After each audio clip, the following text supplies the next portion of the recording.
Une réalisation à grand spectacle, destinée à impressionner le monde entier.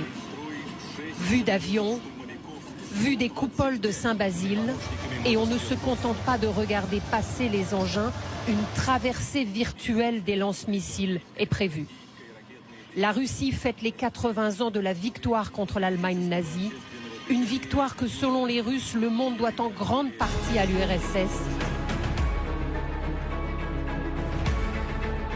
Twongeye kubaha ikaze bakunzi ba umuhumuzatsiye rushobora kumvira izina Iskander Ballistic Missile ukibaza byinshi kuri iyi ntwaro y'Uburusiya ikomeje kugenda ivugisha abantu benshi bagiye batandukanye by'umwihariko ibihugu byo mu burengerazuba bw'isi. Iyi ngiyi rero nimwe mu ntwaro z'Uburusiya ziteye impungenge ibihugu byo mu burengerazuba bw'isi by'umwihariko Leta Zunze Ubumwe za Amerika, Ubwongereza ndetse n'Ubufaransa.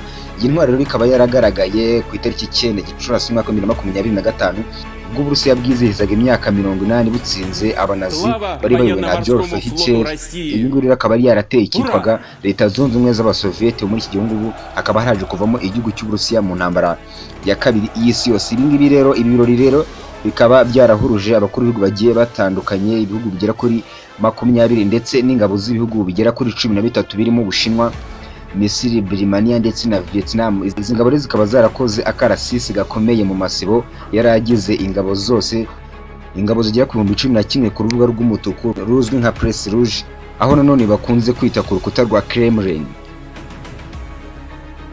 By'umwihariko iki kibombe cyangwa se iyi mizire ikomeje kugenda ivugisha ibihugu byo mu burengerazuba bw'isi, akaba ari muri mizire nazo zagaragaye muri aka karasisi.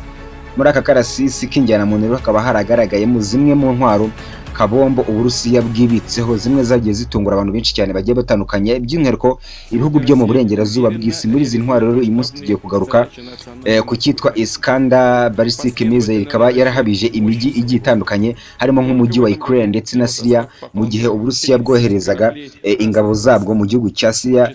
Muri iki gihe rwose iyi mizire nayo yakoze akazi gakomeye cyane.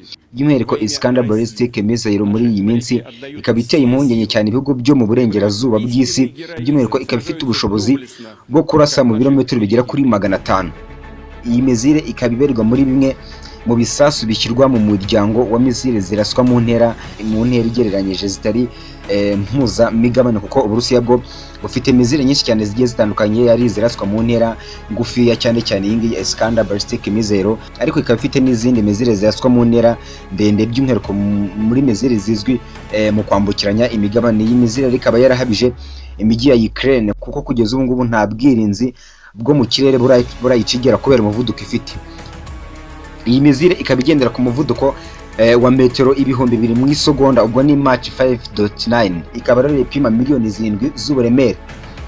Bitewe rero n'ubugome cyangwa se n'umumara bw'iyi mizire, NATO rero bwaje kwiha akazina ka SS-26 ton, North Atlantic Treaty Organization. Iyi ngiyi ikaba yarasohotse bwa mbere mu mwaka wa 1888 iza kuvugururwa mu mwaka wa 2004.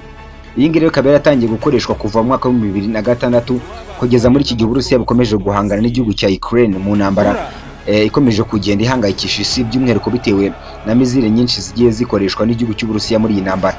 By'umwihariko muri kiganiro cyacu kigufi tukaba twagarukaga kuri mizire ikomeje kugenda ivugisha abantu, by'umwihariko ibihugu byo mu burengerazuba bw'isi Iskander Ballistic Missile. Ibindi biganiro byacu nakagaruka.